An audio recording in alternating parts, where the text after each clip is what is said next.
Bismillahirrahmanirrahim. Assalamualaikum warahmatullahi wabarakatuh. Perkenalkan, nama saya Nita Nuradillah dari NPM 10121436 dari Prodi Manajemen. Di sini saya akan menjelaskan tentang Ma'rifatul Insan. Tarif al-insan adalah pengenalan manusia. Manusia dipandang sebagai makhluk yang paling tinggi derajatnya dibandingkan makhluk Allah lainnya.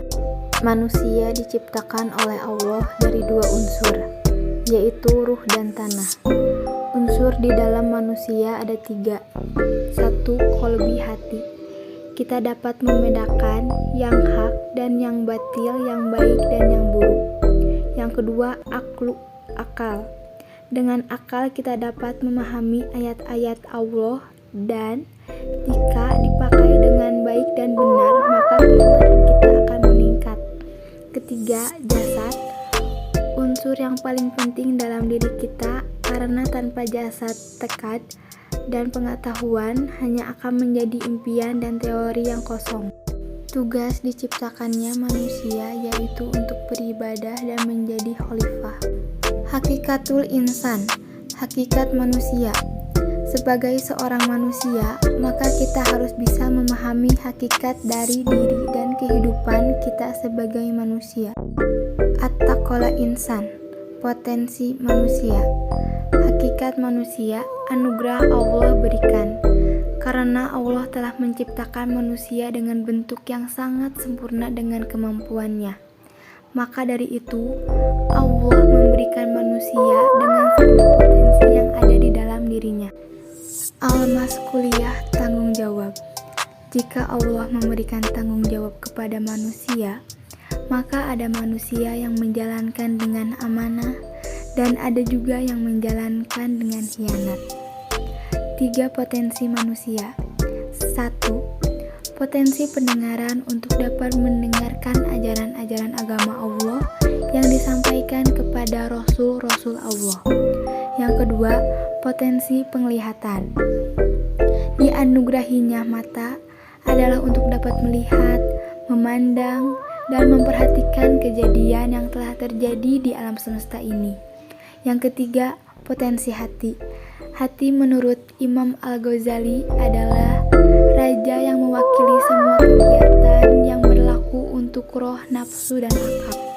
Nafsu berarti sebuah perasaan atau kekuatan emosional yang besar dalam diri manusia.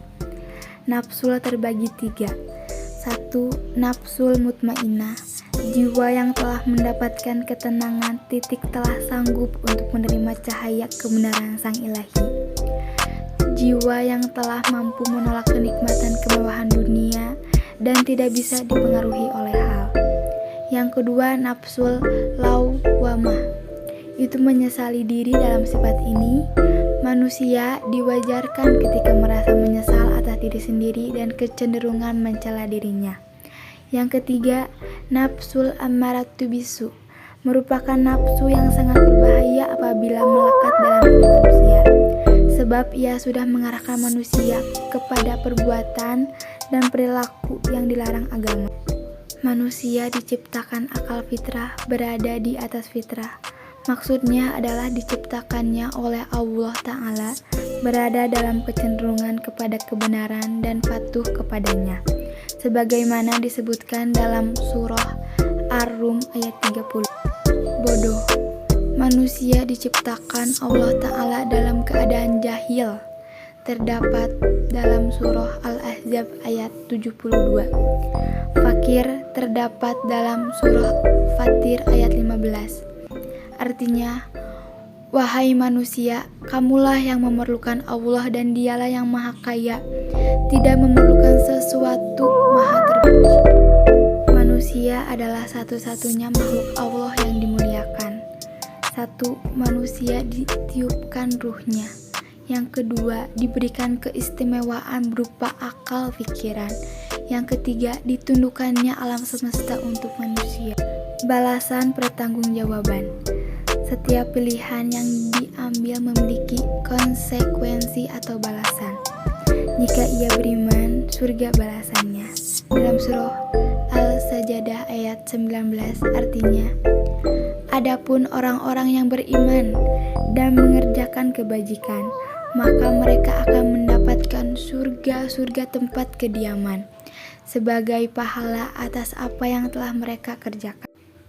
Manusia adalah makhluk yang mukallafun, dibebani tanggung jawab yang diciptakan untuk satu ibadah. Terdapat dalam surah Adz-Dzariyat ayat 56, artinya, Allah tidak menciptakan jin dan manusia melainkan agar mereka ibadah kepadanya.